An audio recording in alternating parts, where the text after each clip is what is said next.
No sobrevivirá. Las palabras cayeron como cuchillas de hielo en el corazón del marqués de Lebrija. 18 médicos, los más renombrados de toda Europa, acababan de condenar a muerte a Rafael, su único hijo de 14 hermanos. Y por primera vez en su vida todo el dinero, todo el poder, todos los títulos nobiliarios no significaban absolutamente nada. Esta es la historia de cómo todo un imperio se derrumbó en una sola noche de 1875, cuando la medicina abandonó a un niño. Pero algo extraordinario estaba a punto de suceder en ese palacio de Sevilla. El silencio que llenaba los pasillos de mármol era sofocante. Donde antes resonaban risas y celebraciones de la alta sociedad, ahora solo se oía el pesado arrastrar de los pasos de los médicos al salir de la habitación. Uno a uno bajaron la cabeza, incapaces de sostener la mirada desesperada del marqués. No había nada más que hacer.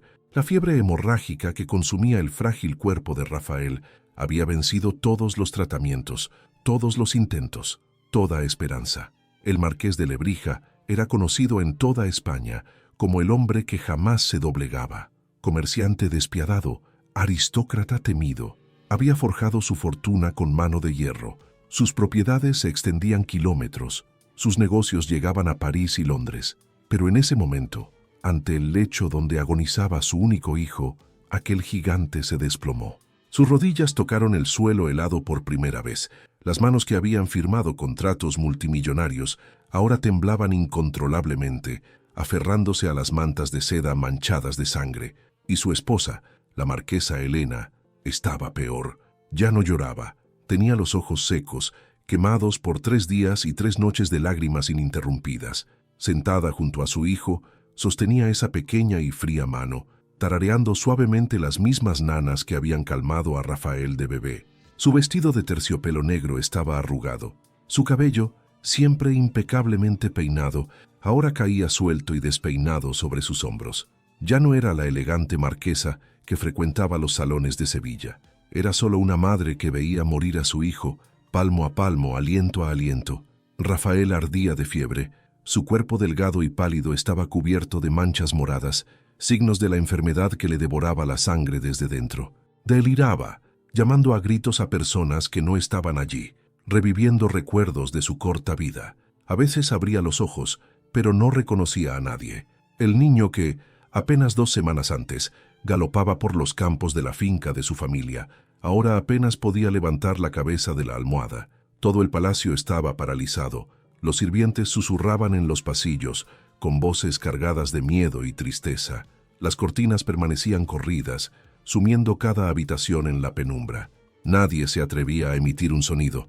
Era como si el propio edificio estuviera de luto anticipado, preparándose para lo inevitable. En las cocinas, las criadas rezaban en voz baja, mientras preparaban caldos que sabían que Rafael ya no podría tragar. En los establos incluso los caballos parecían presentir que algo terrible estaba sucediendo. Pero lo que nadie en ese palacio podría haber imaginado, ni los médicos con sus diplomas europeos, ni el marqués con todo su poder, ni la marquesa con sus desesperadas oraciones, era que en menos de 24 horas, ese chico al borde de la muerte haría algo tan sorprendente, tan imposible, que cambiaría no solo el destino de esa familia, sino la historia de la medicina en toda España. Y todo comenzaría con una simple petición, tan solo 2 minutos. 2 minutos que desafiarían todo lo que esos 18 médicos sabían sobre la vida y la muerte. Rafael no era como los demás hijos de la aristocracia española. Mientras los jóvenes marqueses y condes gastaban sus fortunas en fiestas y caballos, él pasaba tardes enteras absorto en libros de poesía francesa, tocando el piano con dedos delicados que temblaban al menor esfuerzo. A los 14 años, hablaba 5 idiomas con fluidez: francés, inglés, italiano, alemán y por supuesto español, gracias a años de educación en los colegios más prestigiosos de Francia. Pero toda esa brillante inteligencia estaba aprisionada en un cuerpo que parecía conspirar contra él desde su nacimiento. Desde pequeño, Rafael fue un niño diferente. Mientras otros niños corrían por los jardines del palacio, él permanecía junto a la ventana, observando. Su frágil constitución no le permitía juegos bruscos, carreras largas ni nada que requiriera resistencia física. La marquesa Elena vivía aterrorizada. Cada tos era motivo de pánico. Cualquier fiebre, por leve que fuera, se convertía en vigilias nocturnas junto a su cuna. Ella lo envolvió en tantas capas de protección, mantas, cuidados, restricciones, que el niño creció sintiéndose más prisionero que protegido. Había una ventana en particular en el segundo piso del palacio que Rafael adoraba. Desde allí podía ver el camino de tierra que conducía al pueblo cercano. Y cada tarde, a la misma hora, se repetía el mismo espectáculo. Niños descalzos, hijos de campesinos y comerciantes, corrían libremente por el camino. Gritaban, reían, peleaban, se ensuciaban, trepaban a los árboles. Rafael se quedaba allí, con la cara pegada al frío cristal, observando esa vitalidad que le estaba prohibida. Envidiaba a aquellos pobres niños. Envidiaba cómo sus cuerpos obedecían, cómo sus pulmones no jadeaban, cómo sus extremidades no temblaban de agotamiento tras tan solo unos pasos. Una vez, a los 8 años, Rafael logró escapar de la mirada atenta de su madre. Fueron solo 20 minutos, pero fueron los más intensos de su infancia. Bajó corriendo las escaleras de mármol, algo que normalmente le estaba prohibido, y salió a los jardines hasta la puerta principal. Afuera, 3 niños jugaban a la pelota con un saco de tela atado. Rafael se acercó tímidamente. Su atuendo aristocrático desentonaba por completo en aquel escenario. Los niños se detuvieron y lo miraron. Uno de ellos, el mayor, sonrió y le lanzó la pelota improvisada.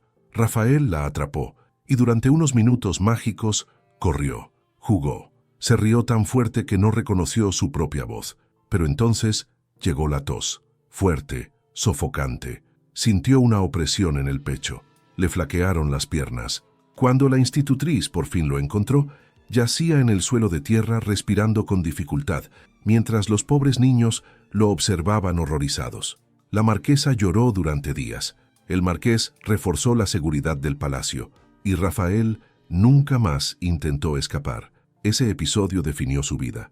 Aprendió que su cuerpo era una prisión, que la riqueza de su familia podía comprar a los mejores médicos, las medicinas más caras, las camas más cómodas, pero no podía comprar pulmones que funcionaran correctamente. No podía comprar un corazón fuerte. No podía comprar la libertad de ser simplemente un niño normal.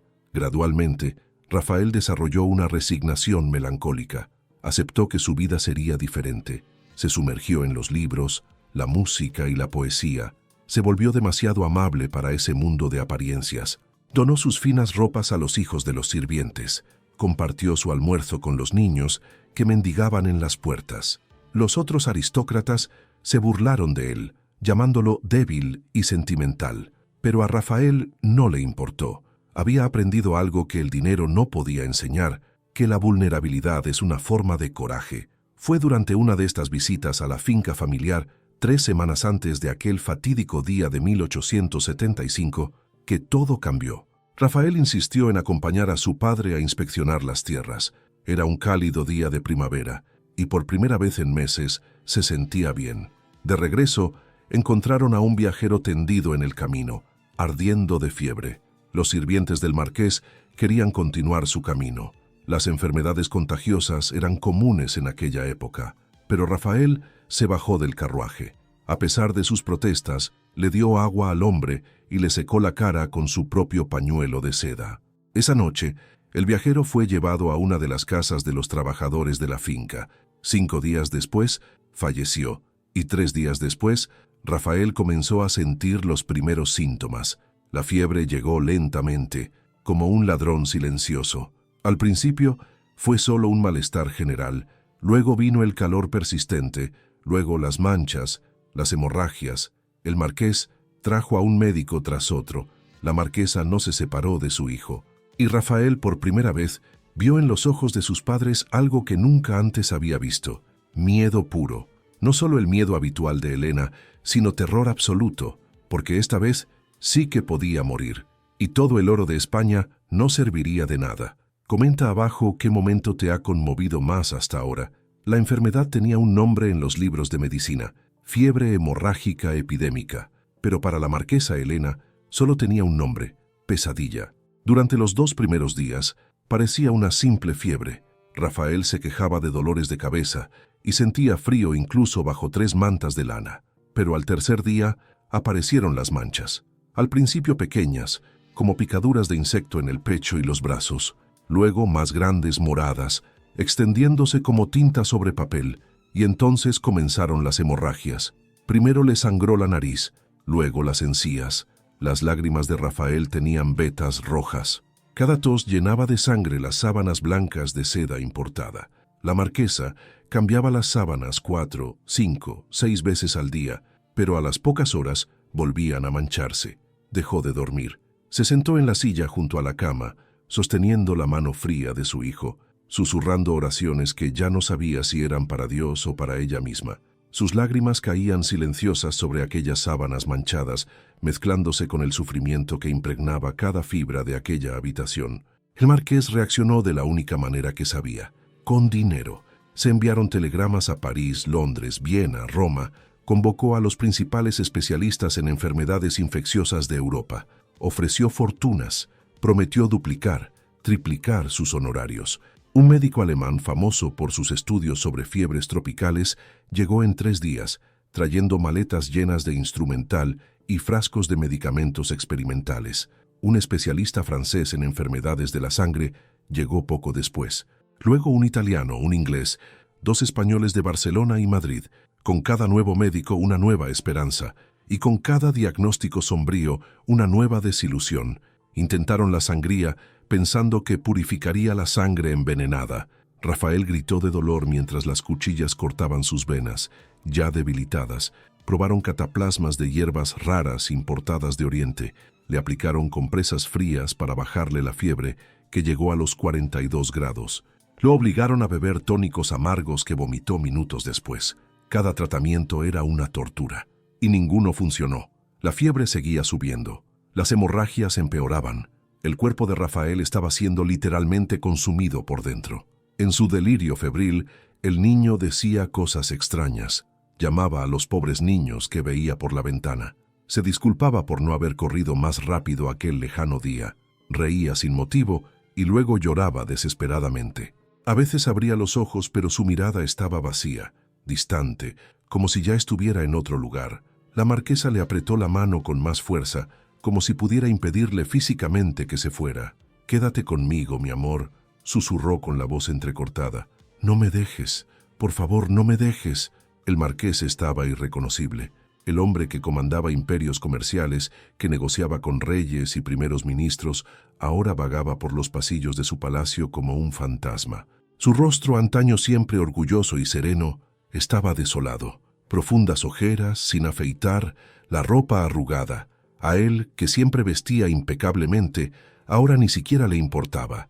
Por primera vez en su vida, comprendió la verdad más cruel que existe. Hay cosas que el dinero no puede comprar.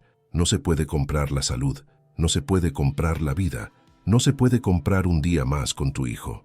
Una noche, al 10º día de su enfermedad, el marqués se encerró en su despacho e hizo algo que nunca había hecho: rezar. No era religioso, asistía a la iglesia por obligación social, no por fe. Pero allí, solo, rodeado de los retratos familiares que adornaban las paredes, se arrodilló sobre la alfombra persa y suplicó. Lloró como no lo había hecho desde su infancia. Lo ofreció todo: su fortuna, sus propiedades, su propia vida, a cambio de la de Rafael. «Toma todo», murmuró entre sollozos. «Pero deja vivir a mi hijo». El silencio del despacho fue la única respuesta.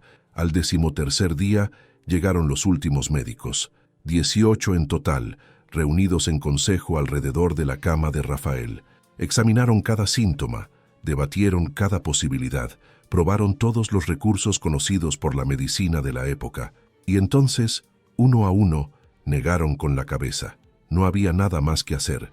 La ciencia había llegado a su límite. La reunión que siguió fue breve y brutal. El médico jefe, un hombre de pelo canoso con décadas de experiencia, fue directo. «Lo siento mucho, marqués. Su hijo tiene quizás 24 horas. Le aconsejo que se despida». Y solo entonces el marqués comprendió el verdadero significado de la impotencia. Comenta abajo si alguna vez has experimentado un momento en el que sentiste que no podías hacer nada más. El reloj dorado sobre la chimenea dio casi la medianoche cuando un silencio absoluto llenó la habitación. El sonido de los instrumentos y las voces de los médicos había cesado. El aire olía a hierro, una mezcla de sangre, sudor y medicamentos que habían fallado. Las velas ardían con una llama vacilante, proyectando sombras vacilantes sobre las paredes empapeladas de azul.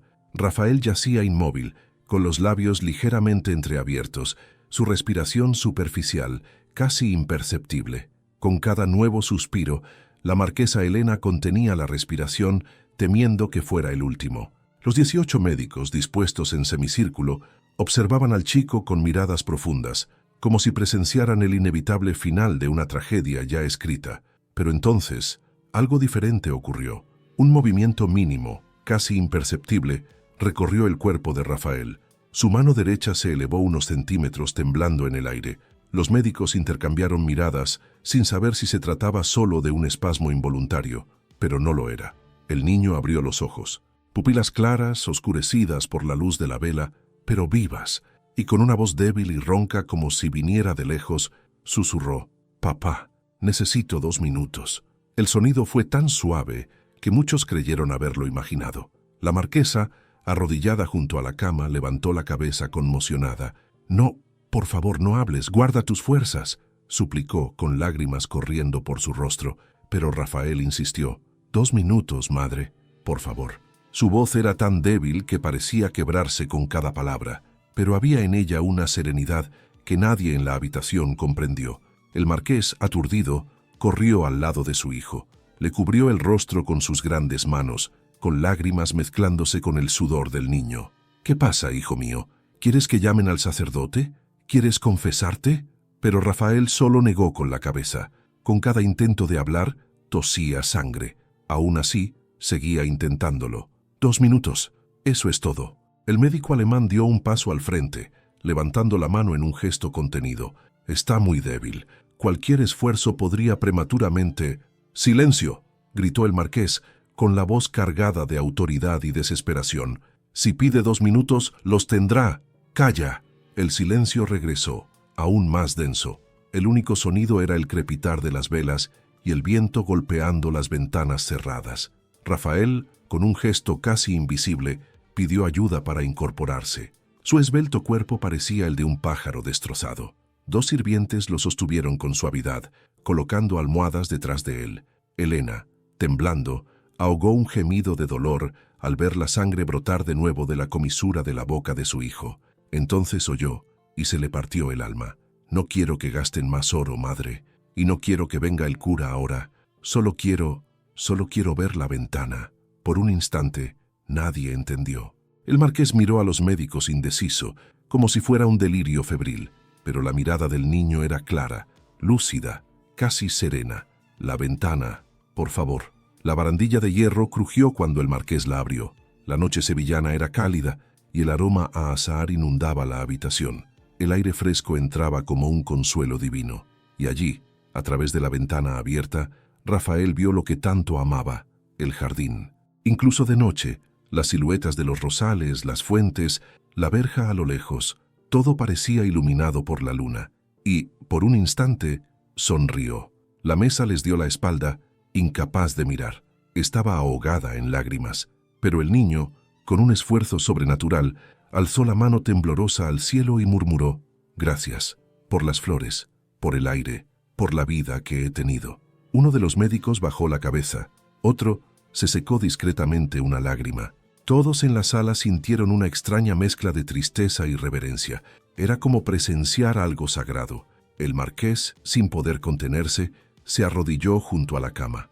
«Rafael, hijo mío, no hables así. Te pondrás bien, te lo prometo. Seguiremos viendo el sol juntos». Pero el niño lo miró y sonrió de una manera que le partió el corazón. «Padre, ya lo veo». Elena se acercó, su rostro a escasos centímetros del suyo. «No me dejes, por favor, no sabría vivir». Y Rafael, con la voz cada vez más débil, susurró: «No me voy, madre, solo voy a esperarte al otro lado, un ratito antes». Un sollozo rompió el silencio. El marqués, por primera vez, hundió el rostro en las mantas de su hijo y lloró abiertamente. Durante 2 minutos interminables, nadie se movió. Ni siquiera el tiempo parecía transcurrir. Los 18 médicos, hombres acostumbrados a ver la muerte a diario, permanecieron inmóviles, como ante un misterio que su ciencia jamás podría explicar. Rafael permaneció con los ojos abiertos, fijos en la luna, respirando lentamente, cada vez más débil, y entonces su pecho subió, bajó y permaneció inmóvil. La marquesa gritó, un grito que no era humano, sino una herida abierta en el sonido. Los médicos acudieron corriendo, aplicando compresiones, medicinas, oraciones, todo en vano. Parecía el fin. El reloj dio las 4:12 cuando Elena se desplomó inconsciente. El marqués sostuvo el cuerpo de su esposa y miró a su hijo. Y fue en ese preciso instante que algo imposible sucedió. Una pequeña bocanada de aire escapó de los labios de Rafael, débil, pero real. Un suspiro. Sus ojos se movieron y la luz de la vela parpadeó como en respuesta. Volvió el silencio, ahora lleno de asombro. El médico jefe, pálido, retrocedió 2 pasos. Es imposible. Pero el marqués, ajeno a lo que ocurría, se limitó a susurrar, «Dios mío». Pidió 2 minutos, y el tiempo aún no se ha acabado. El aire se sentía más ligero tras aquella respiración impensable. Los médicos, incrédulos, no sabían qué hacer. Algunos intercambiaron miradas, buscando una explicación racional. Otros simplemente retrocedieron con respeto, como si estuvieran ante algo sagrado. Rafael abrió lentamente los ojos, y en ellos había una lucidez que ninguno esperaba volver a ver. La fiebre parecía haber remitido por un momento, reemplazada por una serenidad diferente, casi sobrenatural. «Padre», murmuró en un susurro. El marqués se acercó, aún inseguro de si era un delirio o un milagro. Rafael extendió la mano y le tocó la cara. «Llévame a la ventana, por favor». Toda la habitación se conmovió ante aquella petición. Nadie se atrevió a cuestionarla.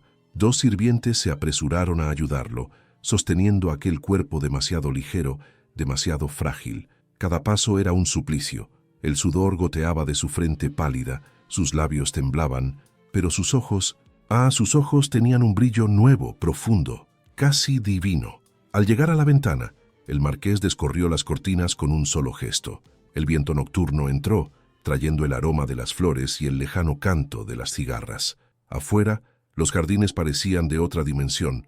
La luna iluminaba las fuentes, el rocío brillaba en los rosales, y al fondo, cerca de los establos, un grupo de niños jugaba al escondite, riendo a carcajadas.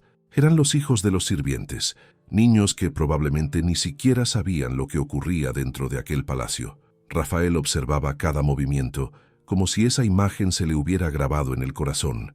«Son felices, padre», susurró con la voz entrecortada por la emoción. «Incluso sin nada, mira cómo se ríen». La marquesa, apoyada en la pared, se llevó las manos a la boca para ahogar un sollozo. Los médicos permanecieron inmóviles, respetando ese momento. El marqués, incapaz de responder, simplemente lo abrazó por sus delgados hombros. Pero Rafael continuó, con una fuerza que parecía surgir de su propio dolor. Solía pensar que el mundo era pequeño, que todo lo que importaba estaba dentro, entre estas paredes, estas joyas, estos títulos. Pero ahora lo entiendo. Hizo una pausa, respirando con dificultad. Su cuerpo cansado luchaba por respirar. «El mundo es lo que existe ahí fuera, papá». Sus risas, el olor a tierra mojada, el sonido de las campanas de la iglesia, las cosas sencillas. La marquesa cayó de rodillas, incapaz de contener las lágrimas. El marqués intentó recomponerse, pero tenía la garganta apretada, impidiéndole hablar. Rafael tomó la mano de su madre y sonrió con ternura. «Perdóname, madre, perdóname por ser tan ciego. Creía que era débil por falta de fuerza física, pero débil es quien lo tiene todo y no sabe agradecer».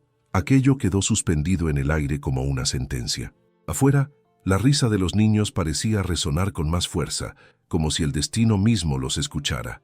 Rafael cerró los ojos un instante, respiró hondo y luego comenzó a orar en voz baja. Toda la sala se inclinó ante esa oración.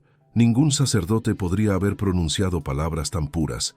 Era un niño que, al borde de la muerte, oraba no por sí mismo, sino por los demás. «Señor», dijo, «bendice a estos niños que ríen afuera, incluso sin pan, incluso sin techo. Cuida a los médicos que intentaron salvarme, incluso sin fe. Y da fuerza a las madres que lloran por sus hijos, como llora el mío ahora. Si es tu voluntad llevarme, llévame, pero enseña a mi padre a vivir sin odio y a mi madre a vivir con esperanza. Cada palabra parecía arrancarle un poco de aire de los pulmones, pero continuó obstinadamente hasta el final. El silencio que siguió fue único. Era el tipo de silencio que pesa, que vibra, un silencio que hablaba. El marqués sintió que le flaqueaban las piernas. Nunca en su vida había escuchado algo tan profundamente cierto. Ningún sermón, ningún discurso real, ningún consejo sabio. Solo las sencillas palabras de un hijo que parecía comprender la vida mejor que todos los adultos en esa habitación. Elena apoyó la cara en la mano del niño, susurrando entre lágrimas: «Eres el milagro que pedí, mi amor». Y Rafael, con una leve sonrisa que apenas pudo contener, respondió: «Entonces, mamá, no llores por el final, sonríe por lo que vivimos». Los médicos no se atrevieron a intervenir. Ese momento fue más grande que la ciencia. El marqués, ahora de pie, miró a su hijo con una mezcla de terror y reverencia. Su mundo entero se desmoronaba con palabras pronunciadas con voz infantil. Pensó en todos los tratos que había ganado, todos los enemigos que había derrotado, cada castillo que había comprado, cada fortuna que había amasado, y se dio cuenta de lo pobre que era. Terriblemente pobre. Rafael empezó a titubear. Sus ojos volvieron a fijarse en la luna. «Padre», dijo en un susurro casi inaudible, «prométeme que dejarás la puerta del jardín abierta mañana. Los niños del pueblo quieren ver las flores». El marqués, sin dudarlo, asintió. Y entonces, con un último suspiro, el niño concluyó: «Porque lo que se da es lo que queda». Nadie dijo nada más. La vela principal se apagó sola, como sofocada por su propio misterio. El lejano sonido de las risas infantiles resonó por el jardín y se desvaneció con el viento. El marqués abrazó con fuerza el cuerpo de su hijo, como intentando evitar lo inevitable, mientras lágrimas silenciosas corrían por su rostro. Y fue en ese momento de entrega total que todos comprendieron. Ese niño, que nunca había conocido la libertad, se había convertido en el hombre más libre de todos. Pero entonces, el reloj sobre la chimenea empezó a moverse solo, marcando una nueva hora, y algo inexplicable en el cuerpo del niño hizo que los médicos volvieran a mirarse. ¿Sería posible? Comenta qué frase de ese momento te conmovió más. El amanecer se desplegaba con una lentitud insoportable, como si el tiempo mismo se negara a avanzar en aquel palacio agonizante. En la habitación iluminada por las velas, casi extinguida, la marquesa Elena yacía junto a Rafael. El cuerpo de su hijo parecía más ligero, más frágil, translúcido, como si el mundo material ya no lo quisiera.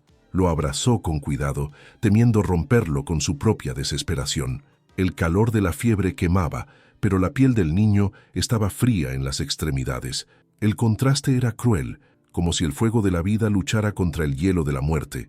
Elena cantaba suavemente. Su voz entrecortada sonaba como un lamento lejano, casi un susurro perdido en el tiempo. Era la misma canción que arrullaba a Rafael cuando aún yacía en su cuna de oro, en las noches en que las tormentas atemorizaban la ciudad de Sevilla. «Duerme, amor mío, que el ángel te cuidará». Pero ahora, cada verso era una súplica velada. Las palabras salían entrecortadas, los sollozos interrumpían el ritmo, hasta que ya no estaba claro si era una canción o una oración. En el suelo, esparcidas junto a la cama, había viejas cartas que guardaba desde que el marqués le prometió amor eterno. Cada trozo de papel parecía pesar toneladas. Todo en esa habitación traía recuerdos: el perfume, las flores marchitas, el piano en silencio durante días. Elena pasó los dedos por el cabello de su hijo, susurrando promesas que nunca se cumplirían. «Despertarás, mi amor, te lo prometo, y dejaremos este palacio, viviremos en el campo como tú querías». El silencio respondió por ella. Mientras tanto, en otra parte del palacio, el marqués caminaba solo por los oscuros pasillos. Las paredes, cubiertas de retratos de sus antepasados, parecían observarlo con desaprobación.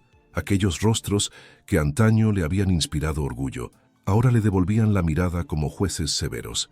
Entró en su estudio y cerró la puerta con llave. Las llamas de la chimenea parpadeaban débilmente, proyectando sombras torcidas sobre el rostro cansado del hombre que antaño se había considerado invencible.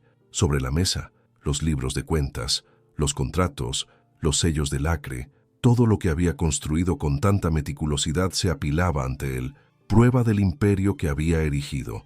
¿De qué sirve?, murmuró. ¿De qué sirve todo esto si no puedo comprar un minuto extra? Se sentó en el sillón de cuero y contempló el retrato de su familia. El cuadro mostraba a Rafael de niño, sonriendo entre él y Elena, con una mirada de pureza imposible de reproducir. En ese momento, el marqués comprendió que había dedicado su vida a inmortalizar su nombre y había olvidado lo esencial: vivir los días sencillos junto a su hijo, quien tal vez ya no volvería a sonreír. La conciencia lo golpeó con la fuerza de una sentencia. Recordó cada vez que había preferido una reunión a un paseo, cada vez que había cambiado un abrazo por un autógrafo. La culpa lo aplastó. El orgullo, ese viejo escudo que lo había sostenido contra todo, comenzaba a resquebrajarse. Fue a la mesita de noche donde guardaba una botella de coñac, llenó una copa hasta el borde y se la bebió de un trago, como si intentara adormecer su alma. Luego dejó caer la copa. El sonido del cristal al romperse resonó y el silencio que siguió fue ensordecedor. Afuera, toda la casa estaba de luto. Los sirvientes caminaban en silencio por los pasillos, algunos llorando sin disimular sus lágrimas.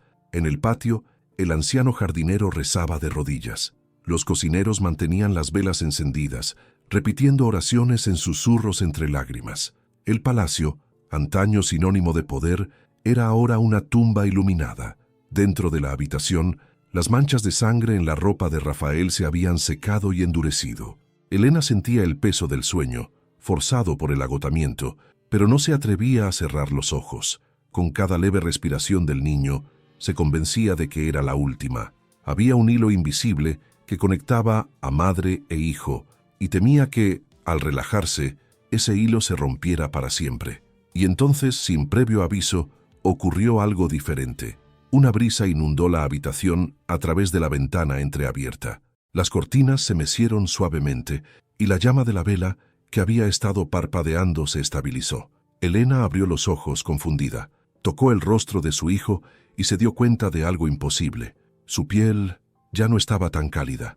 Un ligero sudor se formó en su frente, pero su cuerpo pareció adaptarse. Apretó la oreja contra el pecho del niño y por un instante creyó oír lo improbable, un latido más firme y claro. Corrió hacia la puerta, llamando a gritos a los médicos. El sonido resonó por el pasillo, despertando a todos. Zapatos apresurados subieron las escaleras. Voces nerviosas se multiplicaron. El marqués, aturdido, salió del consultorio sin imaginar lo que le esperaba. Al entrar en la habitación, vio a Elena de pie, con el rostro iluminado por una esperanza que le pareció una locura. «Mira, Vicente», gritó, sosteniendo la mano de su hijo. «Siente, el calor ha vuelto». Los médicos rodearon la cama, incrédulos. Uno de ellos le tomó el pulso al niño con 2 dedos, otro le apretó el pecho con la mano. El aire volvió a densificarse, esta vez con expectación. Uno de ellos se estremeció y retrocedió. El ritmo cardíaco aumentó, dijo, temblando. El marqués se acercó, abrumado por el mareo. Con cada roce confirmaba lo que su instinto se negaba a aceptar. Era real. Afuera, la campana de la iglesia repicaba en la distancia, marcando las 4 de la mañana. Cada sonido parecía un paso en el umbral entre la desesperación y el milagro. Elena lloraba y reía a la vez, murmurando entre sollozos: «Ya vuelve, mi hijo ya vuelve». Pero el marqués, aún sin la fe suficiente para definir lo que veía, simplemente se arrodilló junto a la cama y cerró los ojos. Por primera vez no pidió nada, simplemente dio gracias sin palabras. Mientras tanto, Rafael, debatiéndose entre la vida y la muerte, respiraba con más regularidad, moviendo ligeramente los dedos, como si buscara algo inalcanzable. Aún había un misterio en el aire, aún había tiempo para servir, y nadie allí imaginaba que el verdadero milagro estaba por comenzar. Los meses siguientes transformaron por completo la vida en el Palacio de Lebrija. La enfermedad de Rafael, antes motivo de condena y desesperación, se convirtió en el punto de partida, como si, de alguna manera, esa noche de dolor hubiera abierto la puerta a algo mucho mayor. La recuperación del niño parecía rodeada de una brillantez inexplicable. No hubo recaídas, ni fiebre, ni cicatrices visibles. Los médicos volvieron más de una vez, intrigados, pero lo que vieron no encajaba con sus teorías. Rafael no solo estaba vivo, sino que era diferente. Su mirada, antes llena de curiosidad mundana, ahora transmitía una calma madura, una luz ancestral, como si hubiera regresado de un lugar que otros aún desconocían. Pasaba largos días paseando por los jardines, observando las flores, escuchando a los pájaros, hablando con los sirvientes y sus hijos como si redescubriera el mundo. Había aprendido a percibir la belleza en las cosas sencillas, el color del agua, el sonido del viento, la risa espontánea de un niño. La marquesa lo acompañaba a todas partes, temiendo que cualquier esfuerzo fuera demasiado.